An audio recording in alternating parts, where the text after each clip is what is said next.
Ladies and gentlemen, this is the Battle of Axona, 57 BCE by the journal Historia Civilis. Yes, another Julius Caesar playlist.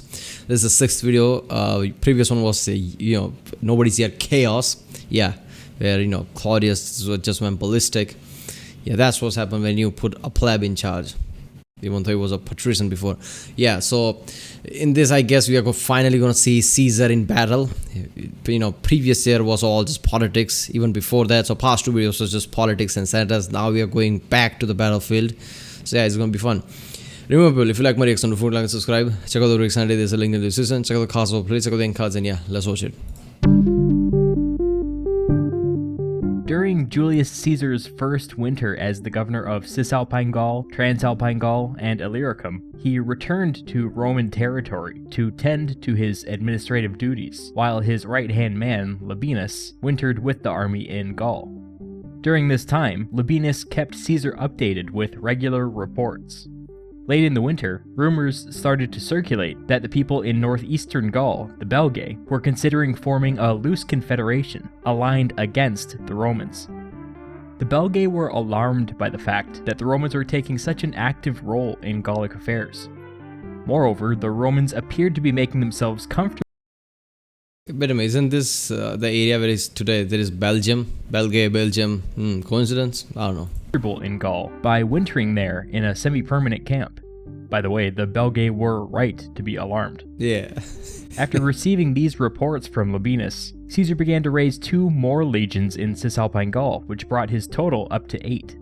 This is something worth keeping in mind. When the Senate had assigned Caesar his provinces, they had assigned him 4 legions to go along with them. Now Caesar had doubled this number, without getting any approval from the Senate. This wasn't an issue yet, but it would become one later. After his 2 legions... Yeah, so far we've seen how Caesar has influenced in Senate a lot because of his triumvirate and, also Claudius, him putting Claudius on power and everything. Basically, he had lots of power in Senate, so, it's not hard to think. He's just like, fuck it, let's just slip in 8 legions. Nobody gonna say shit. Were up and running, Caesar went north and met up with Labienus and the rest of his army. He was now in the command of around 35,000 to 40,000 men, after you factor in his earlier losses. When he got there, he sent messages to some friendly tribes neighboring the Belgae, asking them to keep an eye on Belgae activities. They reported back, and each told the same story. The Belgae were mustering a massive army, so Caesar marched north in response. When he entered Belgae territory, the first tribe he encountered, called the Remi, fell all over themselves, swearing that they never intended to join this anti-Roman confederacy. To prove their allegiance, they told Caesar everything they knew. According to the Remi... Yeah, I think after the Helvetii battle, everybody in Gaul just knows that it's not best to fuck with Caesar, right? Because I'm pretty sure the Helvetes, the way they fought, especially, they were probably famous around that area. Like, oh shit, it's Helvetii. And then Caesar just coming there and kicking their asses probably just send a message that, it's not easy to fuck with Romans, I guess. The Belgae now consisted of 290,000 people. We have no way of verifying this number, No way, but we do really? know that the Belgae army was quite large, with a lot of infighting between tribes. That's a way bigger number, especially for that time. That's way bigger number for any time, right? I mean, even in the Napoleonic Wars, Napoleon was walking around with 100,000 at best, but later on he took 500,000 to attack Russia, but that was still unheard of. Then when it comes to world wars, then it started 1 million, 2 million, that kind of numbers. 300,000 at this time, I don't know. By the way, here's a handy little tip.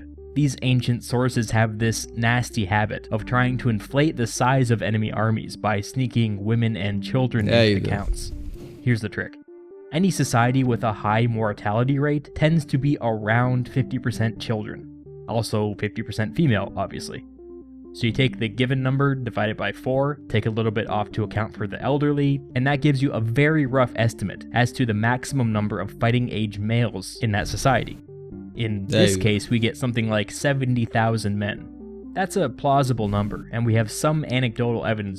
And that's at the best, right? At the best, they have 70,000. It could be much less as well. To back it up. So anyway, back to the action.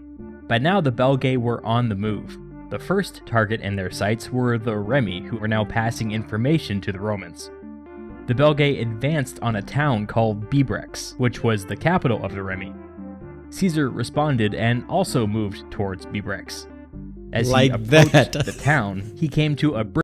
Yo, Caesar, they're moving at Bebrex. Like, oh, let's run, and boom, they're there before they even arrives. That's one thing in common, right? Even Napoleon was like that. Great general, moves extremely fast. They're just there like that. Bridge across a river that the Romans called the Axona, and we now call the Ain. Before crossing the river, Caesar had his men construct a small fort. He was now entering enemy territory, and he needed to protect this bridge. It was now his only link to... Yeah, where are my engineers at? I need a fort here, a bit of reinforcement in there. Can I have a skyscraper there? No, it will take a few weeks more. Fine then, fort it is. Friendly territory, and to his food shipments. He left a pretty large garrison there, 6 cohorts, almost 3,000 men. By this time, the Belgae had reached the Remi capital. The Remi sent a message to Caesar, saying that they wouldn't be able to hold out for very long. That night, Caesar had a bunch of skirmishers sneak into the Remi capital under the cover of darkness. The next day, when the Belgae attempted to approach the gates, they were met with a barrage of Roman missiles, so intense that they were forced to pull back and reevaluate their plans. You're kidding me. At this point, they probably realized that there were now Romans fighting alongside the Remi. With this new information, they immediately abandoned... Oh shit, that's some tactics, right? I'm just gonna send some people there fast, so they see Roman colors and they'll think the Romans are already there. They're fighting there. ...abandoned their plan to take the Remi capital and marched towards the Roman army. Caesar recalled his skirmishers, but otherwise stayed put.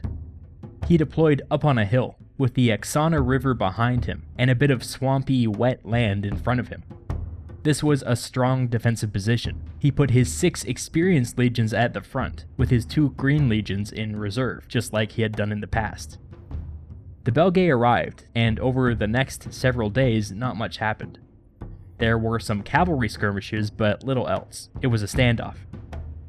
The Romans used this time to dig a long trench back from their line in order to prevent a Belgae attack on the flanks. The ditches stretched way back behind the Roman line and ended with small elevated wooden fortifications. I don't know, but I'm gonna laugh every single time where he talks about the Romans constructed something. Yeah, imagine them, right? Them just, with their 70,000, double the number of Romans just, standing there. Should we attack? Yeah, I saw the reinforcement. They're building something there. And by the way, there is a fort literally besides the bridge where we want to go.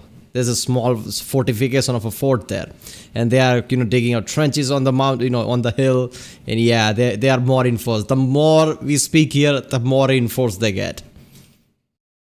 On these structures were a bunch of soldiers manning scorpions. If you don't know what a Roman scorpion is, picture a giant crossbow big enough to fire bolts the size of pool cues.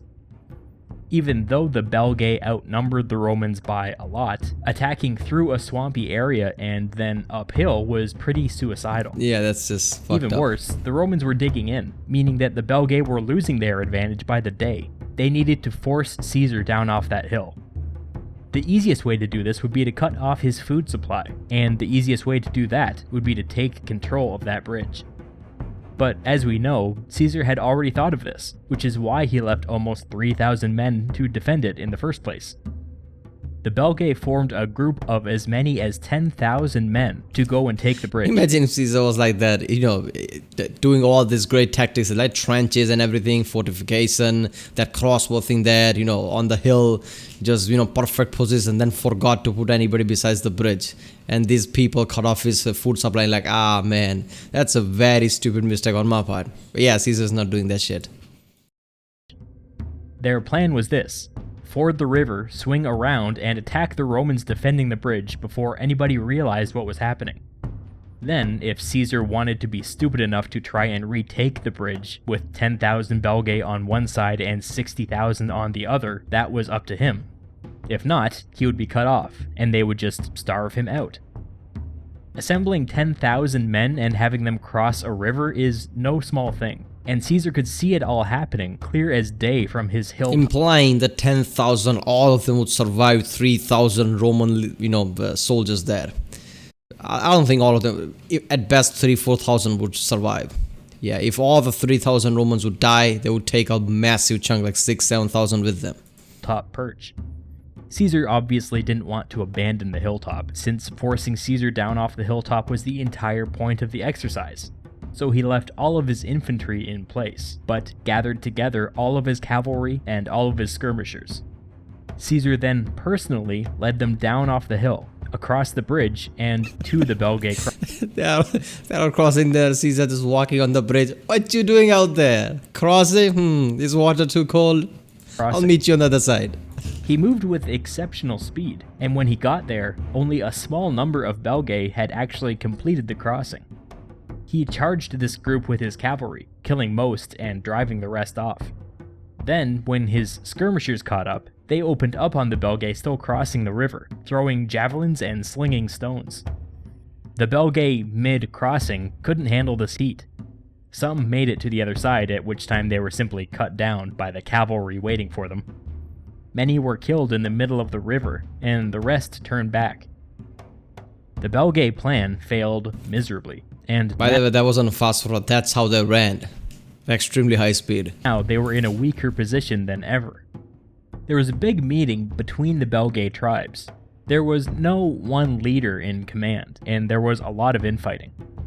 They had not come prepared to conduct a siege, or... See, that's the thing. It doesn't matter how big of an army you have, how much, overpowering your number is. If you don't have a proper leader, nobody knows who's the leader, who's doing anything, who's making decision, anything, and there's infighting like that, you might as well be extremely weak, right? So your numbers don't matter shit after that. Even somebody with a half of number, that is, even though this is Julius Caesar, but even if that wasn't Julius Caesar there, right? Even if somebody who's good enough with 30,000 people, they would still be overpowering these people because they don't have a good leader, any leader. They don't even know who's leading. They don't even know who's giving all the decision and things. There's constant infighting. Yeah, that's not stable. Or to spend several months playing cat and mouse with Caesar. Most of the tribes were unhappy. A vote was held, and they decided that they should each go home and resupply. They all agreed to mobilize again if the Romans ever went on the offensive. That night, the Belgae army simply walked off. Caesar had a hard time believing that this wasn't a trap, so he sent Labienus out with 3 legions and all of the cavalry to investigate. While they were gone, Caesar continued to hold their hilltop position, just in case. Labienus stumbled upon some of the Belgae and attacked. To his surprise, it wasn't a trap, and they didn't put up much of a fight. Labienus returned to Caesar and told him that it was exactly what it looked like. The Belgae had gone home. Caesar, this has to be a trap, right? This has to be a trap. No way they're just running away like that. And the guy just went there, oh, look at that, they're running away, huh? If only all the fighting that I'm going to face in the future is this easy. Yeah. Home. Let's not forget that the entire reason Caesar had come to Belgae territory in the first place was to force the Belgae to stand down. They had. Mission accomplished. Caesar could have taken this opportunity to return south, but he didn't. His campaign against the Belgae would only continue. Yeah, he wants money. If you're eager to know what he did next, you're in luck, because I already made that video, right here. Yeah, it's the part of the playlist next time. Yeah. So obviously, Caesar needs money, so he's not going to let that go. He's not doing this out of the goodness of his heart. No, he's going to Gaul just like any emperors and conquerors do. Whenever they are low in money, low in resources in their empire or whatever, they go and conquer. Caesar's not an emperor because he's not. He's a governor. It's all, this kind of a democratic type of process, right? So he needs to do this in a conqueror's way while being not a conqueror, not an emperor. So yeah, I'm going to help our, poor Gallic tribe friends and going to help them. In that sense, I'm going to conquer and pillage. So that's what Caesar is doing. And Caesar, the one thing's for damn sure, right? How do you become a great general? Obviously, having a great tactician mind is important, but you also have to have a degree on being a builder or something.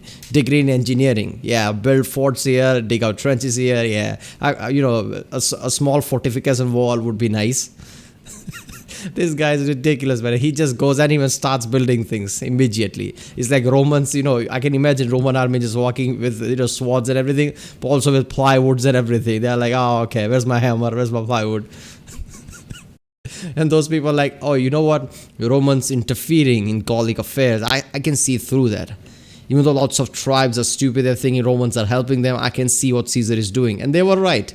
And they tried to put a fight against that, but they were not organized. They were not near as militarized as Caesar is. So they just went against him like, this is not going to end well. This guy's way too OP. These guys are like, 30 levels above me. So yeah, I think I'm going to go home now. That's what happened here. And Caesar like, no way, they're running away. Check that out. This is a trap. It's not a trap. No shit. Yeah, this Caesar, he is awesome, right? So far, whatever I've seen, he just walks up there, builds shit, and just defeats enemy like that. It's gonna be fun to see where he meets somebody who's like toe to toe with him. That would be something. Right, people, that was Battle of Axona, 57 BCE by the Historia Civilis. If you like my next food, like and subscribe. Check out the week Sunday. There's a link in the description. Check out the cards, hopefully. Check out the cards, and I'll see you next time.